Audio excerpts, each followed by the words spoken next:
चीनने त्या वाळवंटात लाखो ससे असेच सोडून दिले, पण त्यामुळे जे झालं त्याने जगाला विचार करायला भाग पाडले। त्याने एक असा प्रयोग केला ज्याने निसर्गाला उलट फिरायला भाग पाडलं। काय होता तो प्रयोग? एवढे ससे वाळवंटात नेमके का सोडले गेले जाणून घेऊया या व्हिडिओच्या माध्यमातून। पण त्याआधी गाजावाजाला सबस्क्राइब करा आणि नवनवीन अपडेट्ससाठी बेल आयकॉन क्लिक करायला विसरू नका। नमस्कार, तुम्ही पाहताय गाजावाजा। तर चीनमध्ये एक वाळवंट होतं, नाव कुबुकी। हे कुबुकी वाळवंट आपल्या आजूबाजूला असणाऱ्या जंगलांना गिळू लागलं होतं। त्याच्या आजूबाजूची सुपीक माती सुद्धा ते आपल्या पोटात घेत होतं। दिवसेंदिवस हे वाळवंट वाढत चाललं होतं। जेव्हा सर्वे केला गेला तेव्हा कळलं की एकेकाळी हे वाळवंट दरवर्षी 5 लाख एकर सुपीक जमीन गिळत होतं। म्हणजे दरवर्षी 5 लाख एकरची चांगली जमीन वाळूत बदलत होती। इथे वाहणाऱ्या वाऱ्यामुळे वाळू उडून या जमिनींवर जायची आणि अशा प्रकारे हे वाळवंट वाढतच चाललं होतं। तेव्हा चीनने जीवाचं रान करून हे थांबवण्याची धडपड सुरू केली। 1950 ते 60च्या काळात असे बरेच प्रोजेक्ट सुरू केले ज्यामुळे या वाळवंटाला रोखता येईल।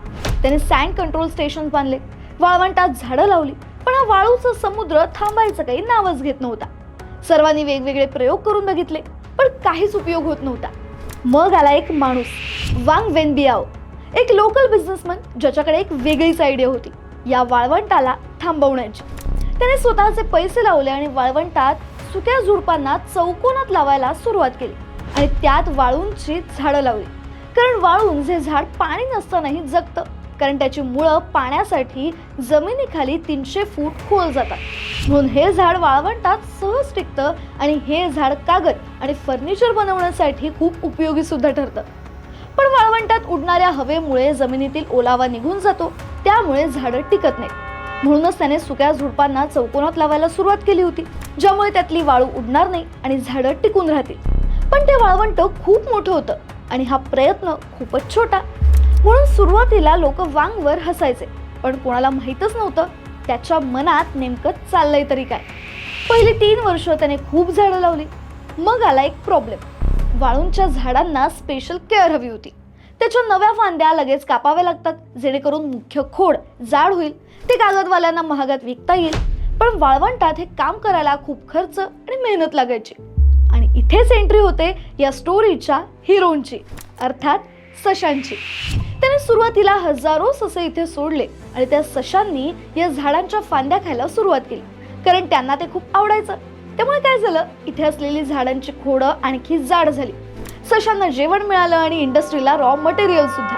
इथलं पर्यावरण सुद्धा बदललं आणि या वाळवंटातून पैसा सुद्धा येऊ लागला। पण ही फक्त सुरुवात होती। वाळूंची झाडं वाळूला घट्ट पकडत होती, त्यामुळे या वाळवंटाला आवर बसला।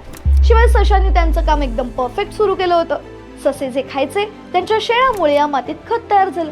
बघता बघता वाळवंटाची वाळू सुपीक जमिनीत बदलली। पण एवढ्यावर वांग काही थांबले नाहीत। त्यांनी 100 बुलडोजर घेऊन वाळवंटाच्या टेकड्या एक समान केल्या, आणखी झाडं लावली, लोकांना इथे स्थलांतरित केलं।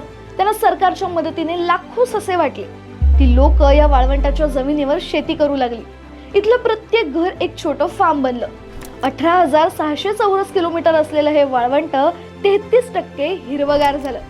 सरकारने यामध्ये आणखी पैसे गुंतवले, नवी गावं बांधली। आता इथला प्रत्येक शेतकरी वर्षाला जवळपास 7 ते 8 लाख रुपये कमवतो। ज्या निर्जन वाळवंटात एकेकाळी साधं चिटपाखरू सुद्धा नव्हतं, त्या वाळवंटातून चीनने वीज निर्मिती केली, अनेकांना रोजगार दिला। आज जगभरातले रिसर्चर्स याला इको इकॉनॉमिक रिव्होल्यूशन असं म्हणतात। एक आयडिया आणि ससे यांनी वाळवंटाला अनेकांच्या जगण्याचा पर्याय बनवलं। तुम्हाला ही स्टोरी कशी वाटली आम्हाला कमेंट करून नक्की सांगा। आणि अशाच इंटरेस्टिंग गोष्टी जाणून घेण्यासाठी गाजावाजाला लाईक, शेअर, फॉलो आणि सबस्क्राईब करायला विसरू नका।